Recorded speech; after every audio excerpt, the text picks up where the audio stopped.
sinalakay sila ng itim na demonyo at nang makabangon si Dragonfly ay pinatamaan niya ito gamit ang kanyang mga sandata. Ngunit sinira nito ang kanyang mga sandata at sinuntok siya nito ng napakalakas. Pagkatapos ay iniangat siya nito at inilapit upang patayin. Ngunit inatake siya ni Dao upang iligtas si Dragonfly. Ngunit agad siyang nahawakan ng demonyo sa kamay at pinutol nito ang isa niyang hita.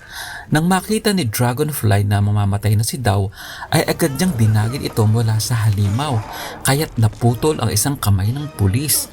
At dahil alam nila na hindi sila mananalo sa demonyo, kaya't hinagisan na ito ng pasabog na isang nilang kasamahan. At agad na silang nagsilundagan sa tubig upang makatakas. Pagkatapos ay bumalik na sila sa kanilang hideout. At doon ay ginawa nila ang lahat ng kanilang makakaya upang mailigtas ang pulis at mapatigil ang pagdurugo nito. Dumating din doon si Yu kasama ang batang babae na nakita niya sa basement at sinabi niya na si Ring ang nakatadhana na magiging susunod na master nila. At dahil hindi naniniwala sa kanya ang lahat, ay sinabi niya na naging isang dambuhalang nilalang si Ring na parang isang higanting peacock, at nang atakin siya nito ay pinatamaan niya ito sa puso ng kanyang sandata upang maging tao muli si Ring.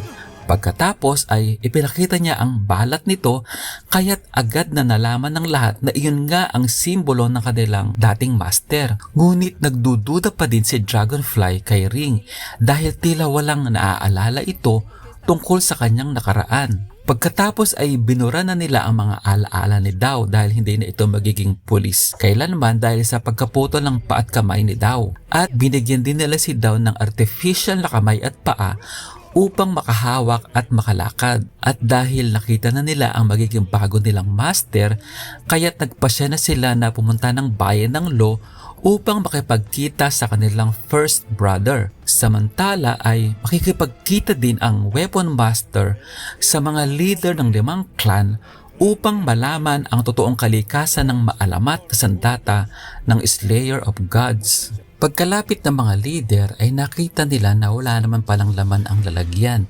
Ngunit nang tingnan ng leader ng tong ang kahon ay bigla itong nagbago at naglabas ito ng isang kumikinang na orb na dahan-dahang lumalaki. Pagkatapos ay ginamit na ng mga leader ang kanilang mga kapangyarihan sa kahon na iyon at ito ay naging isang malaking punyal at hinawakan ito ng Flame Master. Nagulat ang Weapon Master dahil may kaugnayan pala ang punyal na iyon sa kanilang mga kapangyarihan. Ngunit napansin niya na parang may kakaiba sa Tao Leader dahil hindi ito gumamit ng kapangyarihan at napag-isip-isip niya na may kaparehong aura ito sa nahuling isdang demonyo. Kaya't pinaghinalaan niya na isa itong demonyo na nagkukunwari. At lumalabas na si first brother pala ang Weapon Master na nagkunwaring isang matanda upang makita niya ang tunay na demonyo. Ginamit niya ang kanyang kapangyarihan upang maikulong niya ang demonyo sa isang ilusyon. Ngunit biglang nagbago ang demonyo sa kanyang tunay na anyo at nang magpakawala ito ng kapangyarihan ay napaatras ang lahat. Kinuha ng Black Demon ang malaking punyal sa Flame Master kaya't nakontrol na nito ang lahat ng mga master. Pagkatapos ay inutusan niya ang mga ito na atakihin ang first brother. At pagkakuha ng Red Demon ng orb sa first brother ay ginamit na ng mga leader ang kanilang mga mapangwasak na mga kapangyarihan upang atakihan nila isa-isa ang first brother. At nang atakihin si first brother sa itaas ay nadaganan siya ng nabasag na malaking kamay ng estatwa. Patuloy silang inatake ng apoy ng Flame Master kaya't nag-apoy ang kamay ng estatwa at nadurog. Ibinunyag ng Black Demon na siya ang gumawa ng Slayer of God gamit ang mga kapangyarihan ng 5 clan. At ang totoong plano niya ay ang pahinain ang Wuyin clan sa pamamagitan ng pagpatay ng pinakamalakas na member nito. Samantala ay nakarating na ang team sa bayan ng Lo at nanuluyan sila sa isang hotel doon. Nagpaalam na si Dao kay Yu dahil hindi naman siya member ng clan at nagpunta siya sa kwarto ni Ring upang magpaalam. Ngunit napansin niya na nabuhay ang patay na bulaklak sa lamesa.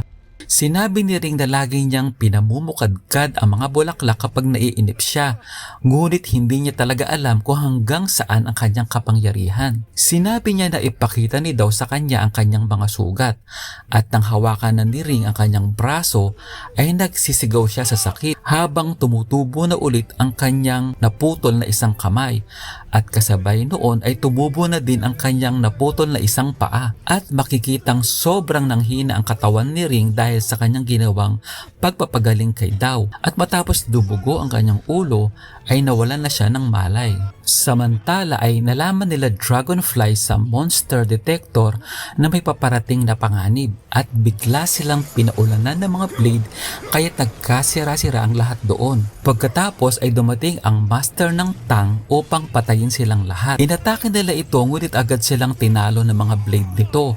Sinugod siya ni Dragonfly at pagkatapos ng kanilang matinding labanan ay tinamaan siya nito sa kamay kaya't humaga siya kila Daw, at nang tulungan siya ni Daw ay laking gulat niya nang makita niya na nagkaroon na ulit ng kamay si Daw. Lumapit na ang Tang Master upang patayin sila Dragonfly, ngunit biglang humarang si Daw sa dalawa. At nakakagulat na nagawang makontrol ni Daw ang mga blade ng Tang Master dahil tila nagkaroon siya ng kapangyarihan ni Ring nang gamutin siya nito. At kinontrol niya ang mga blade pabalik sa Tang Master kaya't humagis ito sa isang bahay. Pagkatapos ay agad nang tumakas sila Dragonfly habang naiwan naman si Daw upang labanan ang Tang Master. At kahit hindi niya magawang makontrol ang kanyang paa at kamay, ay nagawa niyang masakal sa liig ang Tang Master. At bigla silang hinagisan ng mga apoy ng Fire Master kaya't nag-apoy silang dalawa, ngunit ang naging abo lang ay ang Tang Master. At nang sugudin siya ng Flame Master ay sinalubong niya ng kanyang ulo ang kamay nito. Kaya't nang humagis ito sa ere ay binigyan niya ito ng napakalakas niyang uppercut, at nang suntukin niya ito sa itaas ay tumama ito sa lupa kaya't napatay na niya ang Flame Master. Samantala ay sumakay sila Dragonfly sa karwahe ni Weapon Master upang makarating sila sa First Brother, at pagkadating nila sa gubat ay naging si First Brother na si Weapon Master, at sinabi niya sa dalawa ang totoong identity ni Ring, na hindi ito ang tunay na magiging bagong master ng kanilang clan, at ang katotohanan ay si Ring ang ginawang sandata ng mga demonyo upang wasakin ang kanilang clan. Pagkatapos ay inatake na ni First Brother si Ring, ngunit biglang iniligtas ito ng kamukha ng First Brother, at lumalabas na impostor lang pala ang unang First Brother at naging si Death Master na ito. Pinatamaan siya kaagad ng mga espada ni Weapon Master upang makatakas sila Dragonfly, at nang dumating ang Water Master ay pinatamaan niya ang dalawang naglalaban at lubha niyang nasaktan si Weapon Master. At nang atakihin siya ni Death Master ay nilingkis niya ito ng kanyang sandatang tubig pati na din sila Dragonfly upang patayin. Matapos siyang patayin si Death Master ay sinunod naman niyang patayin ang dalawa. Ngunit nagsisigaw si Ring sa galit nang makita niya na mamamatay na ang kanyang dalawang kaibigan.